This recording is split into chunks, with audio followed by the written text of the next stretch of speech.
everyone, welcome back to a new episode of European Stories from a Union of Volunteers. The guest from this week is half French, half British, but I would consider him more of a citizen of the world.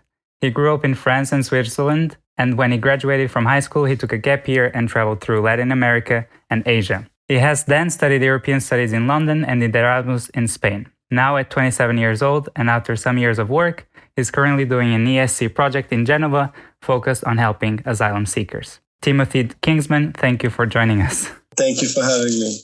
Okay, so in your life, you've done so many things. Why did you decide to do this volunteering project, or how did you come across it, and why now during a pandemic? Why during a pandemic? I was working in a luxury travel tour company. We were organizing travel excursions in Asia and in India. And the pandemic hit the travel industry first, so everybody lost their job. Yeah. And this was kind of an opportunity to kind of reflect on your life trajectory, your career choices, and what you want to do in life.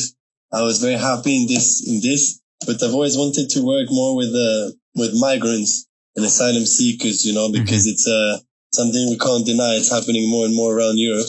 At least in London, I saw it. Even in Switzerland. So I was always curious about it. I always wanted to get involved. So I wanted to work with migrants and refugees just for a bit, just to also learn how the system works. If the system in place is pretty good. So after a few months, I was looking for volunteering projects because I had a lot of time to give and no money. So because some volunteer projects, they ask for a lot of money and just for 2 weeks. Yeah. And then I stumbled on this page, European Solidarity Corp, with volunteers in Italy. I was looking for South America or Spain because I speak Spanish, and I thought this Italian opportunity is fantastic, but I don't speak Italian. It's a shame. So I closed the computer and I went to bed, and the next day I decided to read at it again and to apply anyway. So I applied, and here we are. But I mean, yeah, even if you don't speak Italian, I think with your French and the Spanish, you may be finding the Italian a very easy language to learn, isn't that right? Indeed. I can guess my way around, So the first 3 months it was a lot of fun, but now we can have a little day-to-day conversations with everybody. So it was I made them understand I don't speak Italian, and none of the volunteers really spoke Italian, which was not a barrier to entry. Mm-hmm. So no, it's funny because I did not expect to go to Italy, but it was too good of an opportunity to turn down. Yeah. It all happened very quickly, I saw it, I applied within a few days. I had an answer. We had an interview. Within a week, it was decided, it was going to be in Geneva.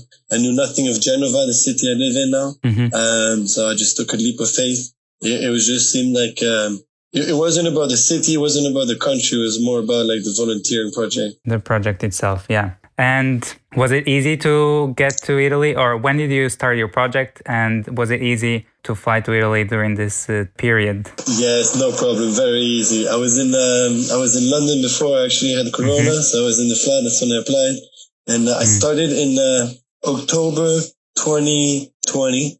And but very easy. I actually got to Italy a month before my project. I stayed on the couch of a friend in Milan. I learned a bit Italian on Duolingo and in the coffee shop, in the shops, in the street. So by the time I arrived in November, I already had a bit of Italian, just the buongiorno, come stai? I see. Un caffè. And so very, very easy to travel, no problem. The news scare you, When I read the news, they're like, oh, it's impossible to travel. But when I go to the airport, there was no queues, no nothing, easy peasy. Yeah. I mean, there are less people traveling at the moment as well, so it should be like that. Exactly. Okay, but now that you're already in Italy and you've arrived, you mentioned that you arrived first in Milan. So I will divide this question in two. What was the first thing you thought of when you arrived in Milan? And then when you arrived in Geneva and you started your project? So the first impression in the two different moments. My first impressions. Yeah, I guess I could divide it in my first impressions in Italy and my first impression with the volunteers, and even the first impression with the volunteering project. So when I came to Italy, it was a bit like a dream come true. Everything was so beautifully refined, the way you order a beer and you get an aperitivo with all the food, the way people speak, the language is beautiful. The way people talk to each other in the street, they're really I don't speak Italian, but they're very patient with me. Yeah. So I felt like it was quite welcoming. The first impression with the volunteers was very good. I remember I arrived in my new house where I live in, and there was only 2 flatmates out of 6. Mm-hmm. There was Cristiana from Portugal and Rafa from Catalan, from Spain. Mm-hmm. And it was just positive, because we were from different cultures, different languages, different everything. But we were like, one is a sportsman, the other is an artist, and then there's me that just came out of a business world, so it was one hell of a mix. Yeah. And I like that we could reunite such different personalities together. Yeah, that's right. And that's one thing that I also got in my volunteering project is that you get to meet a lot of people that are not from your professional bubble. Mm-hmm, absolutely. Even though, the people you mentioned are from different nationalities and you yourself are not from Spain or Portugal, but you're all from a Latin country, or the language is a Latin language, and you're living in Italy, which isn't so different. But at the same time, you have this difference of getting out of your business bubble or your creative or art bubble or whatever bubble or health care workers bubble. Yeah, Absolutely. And also we're quite different from one another. So I imagine in different circumstances we would not be together for such a long period of time. Mm-hmm. But now we're 13 volunteers, and we're all very different. And it's good because we've got different opinions, different way of thinking, different way of seeing things. And it just, it expands your vision, of the world. You understand the world a bit more. So yeah, that's true. It's fascinating. And how's your accommodation in Geneva? How many people are you living? You're living with 6 people, yeah? Yeah, fantastic. I live with 6 people, 2 people per room. We're in the center of Geneva. We're actually in the Centro Storico on a street called Via Pre. Okay. And Via Pre is very unique because there's so many migrants in the streets, So you got the flavors of Africa and especially North Africa with all the spice shops, textile shops. So it's a different face of Geneva. Mm-hmm. And some locals are a bit not scared, but a bit prudent when they go on the street. But we live here and it's just good vibes, good energy. It's very much alive. So I like the apartment where we live. Fantastic. They take care of us every time we need something. Our coordinator, Anita, she's a superstar. Yes, she is. She gets us everything. So, but then also I really like where we live in the center Mm-hmm. and kind of in a hot zone, Yeah. So it's impossible to get bored over here. Yeah, that's cool. And so your work is with asylum seekers. What exactly do you do with them on a daily basis? So when I arrived, for Chesto, there was 2 different departments. And one department in which I work now is basically the asylum seekers. There's 60 more or less adult males, Mm-hmm. mostly from West Africa, North Africa, and Bangladesh. And they are in 9 houses. Mm-hmm. So they all have houses, and they're between 6 to 12 people per house. And every day we just go around the houses, make sure everything's okay, they're not missing anything in terms of food, the kitchen's working, the hot water's working. And also just to make sure, because there's a few rules they have to follow in exchange of having this accommodation and the food. So for example, they need to sign a paper that every day to make sure that they sleep in the house. They can't have guests from outside. They can't smoke or drink inside. So it's also with the coronavirus, a lot of people lost their jobs, so a lot of people are staying inside, and it's good for the morale, come in to see that we're there, we care about them, we haven't forgotten about them, and just have a bit of a social interaction. Then there's also the entire assistance with the legal applications, Mm-hmm. when they make the request for the international protection.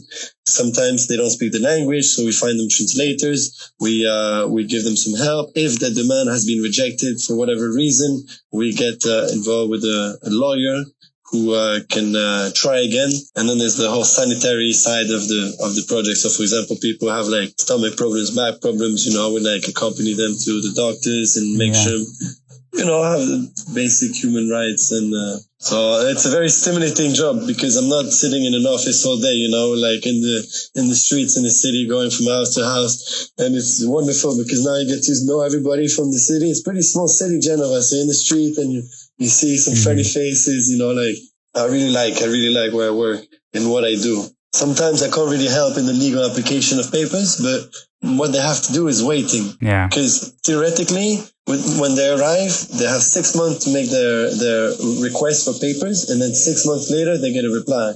But in practice, they've been waiting like 4 or 5 years, just waiting for a reply.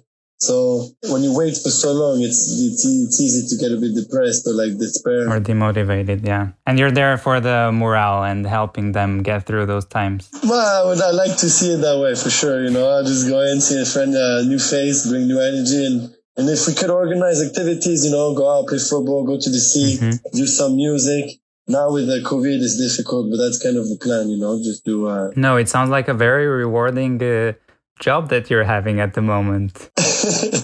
It's fantastic. Yeah, and on all these different tasks that you have, what is the one that you like the most? For my job, the task that I like the most, that's a good question, because, I'm obsessed with traveling, and now we can't travel, but I feel like travels come to me, so even though I'm in one city, I get stories from all around the world, maybe somebody will tell me about the food they had in Gambia, or how a wedding is, in Senegal, how traditions are in Bangladesh, the other day, the Bangladeshis, they invited us for lunch, we had some typical food they made, so I feel like I'm traveling constantly without leaving the city. So because there's such a mix of cultures, of nationalities here, and they retain it, it's beautiful because they're like Italian, but they're also, let's say Nigerian, and then they can also be Italian because they've been here for a long time. So I like this mix of cultures, I see it in the food and the music and the people. Yeah, it's a really nice mixture of cultures, and you get to experience all these different backstories of everyone in the same place. It's great. Yeah, I agree. That's exactly. And wow, you've painted a very beautiful picture so far. Has there been anything challenging in your project so far? Sure. There's always some difficult moments, different difficult elements. For example, there's one migrant where he's been here for 5 years. His demand has been rejected, so we made a recourse with the lawyer 3 times, and it's been rejected again. So we don't really know what to do. But then the most challenging, I'd say, is when you get to hear the stories. I'll give you an example because. For example, we had a migrant. Let's call him Samuel, and it's not his real name, but let's call him Samuel. It's good. Yeah, and he's always quite aggressive in his behavior and his way of speaking. So kind of you ask him, oh, can you please sign the paper that you're supposed to sign every day or different things, and he'll get very defensive. Oh, what are you saying? So the colleagues have a bit of difficulty working with him.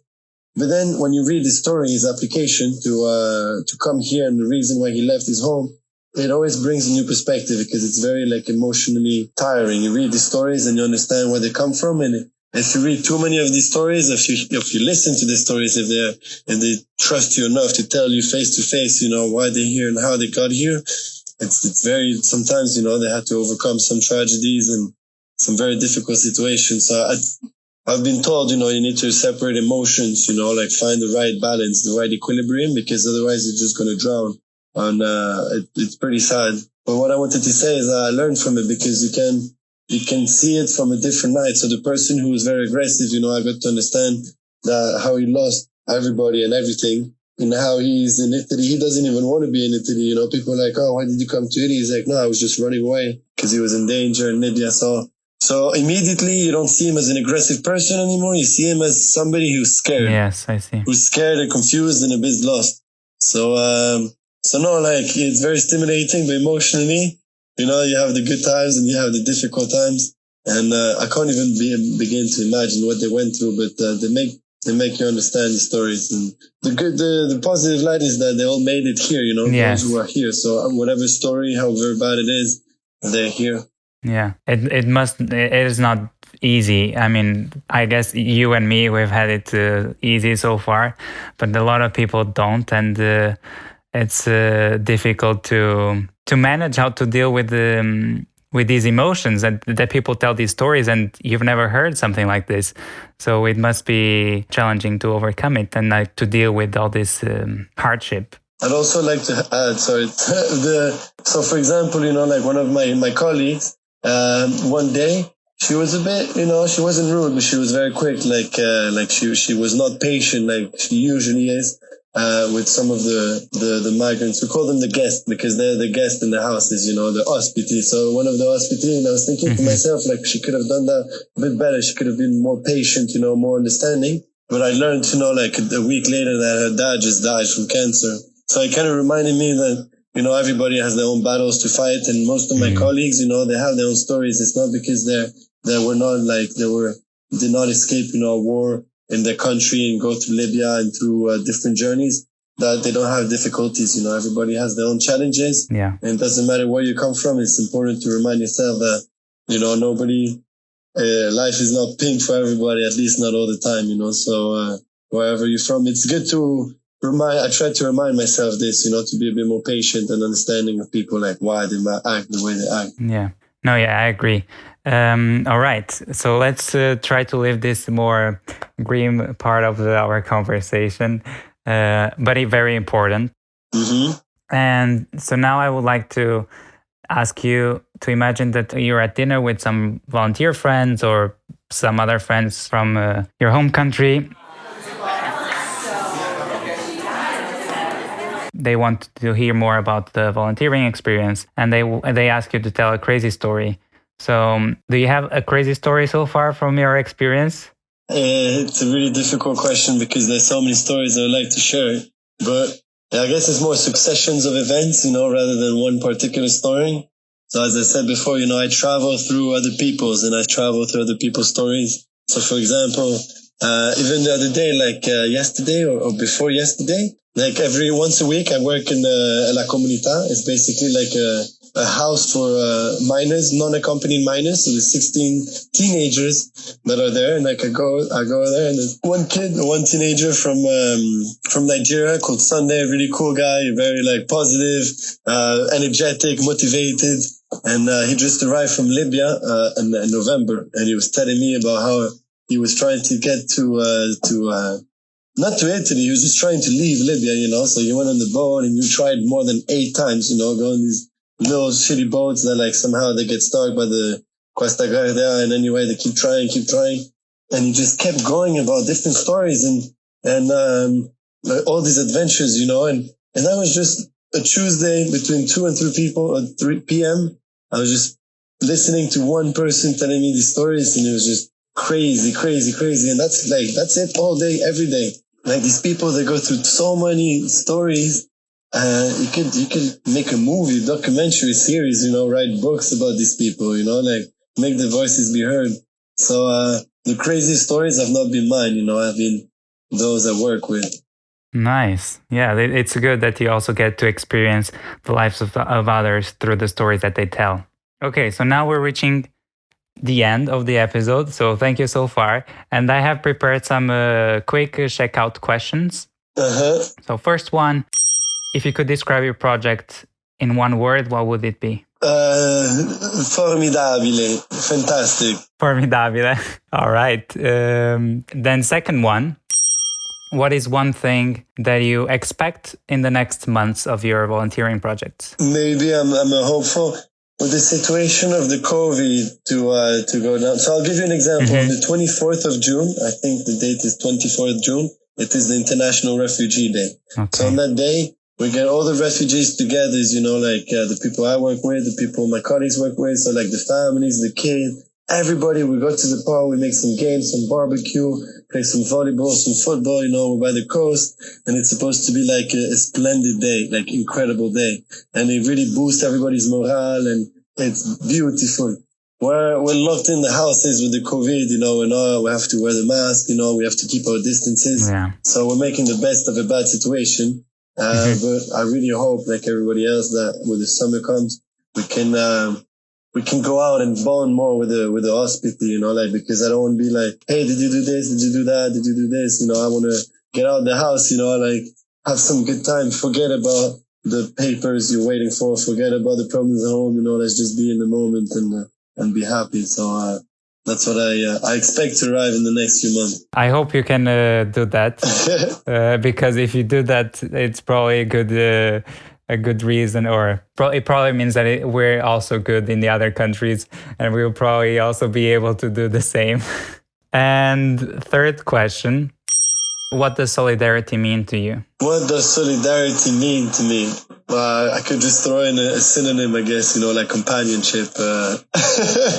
But solidarity, it goes beyond giving, It's not, when I see the people in the street and asking for money or they're asking for something, I'm a volunteer. I don't have money to give. I don't have much money to give, but I've got time and energy, and every day it's an exchange of energies, So if you could just exchange a smile or a story or just a courtesy, just be there and listen to the stories, because of course there's the everyday needs of feeding yourself and putting a roof over your head, but there's also the emotional feelings, just to find a reason to stay alive without being too dramatic. Some people, a little conversation that can uplift you during the day.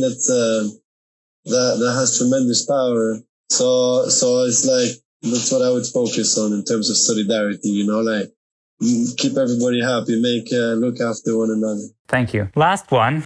So what song represents this volunteering year in Italy for you? If you could pick one song. I love, the Bob Marley song, The Sun is Shining. Okay. And that is my song, it's a positive song. Everybody's telling me about COVID, about these rules. People are scared, and yet here we are in a new country with new people, working, living our life, So over here in Genova with the European Solidarity Corps, the sun is shining. Okay. Always. Nice closing message. Thank you. No, thank you. Okay, so thank you so much. This is the end of today's episode. Thank you for those who are listening. And if you want to listen to the song, you can check it out on the playlist. You can leave a follow. You can also leave a rating to our podcast on Apple Podcasts. And next week we have another guest with Paula. And stay tuned for that. Ciao, ciao. Ciao, grazie a você.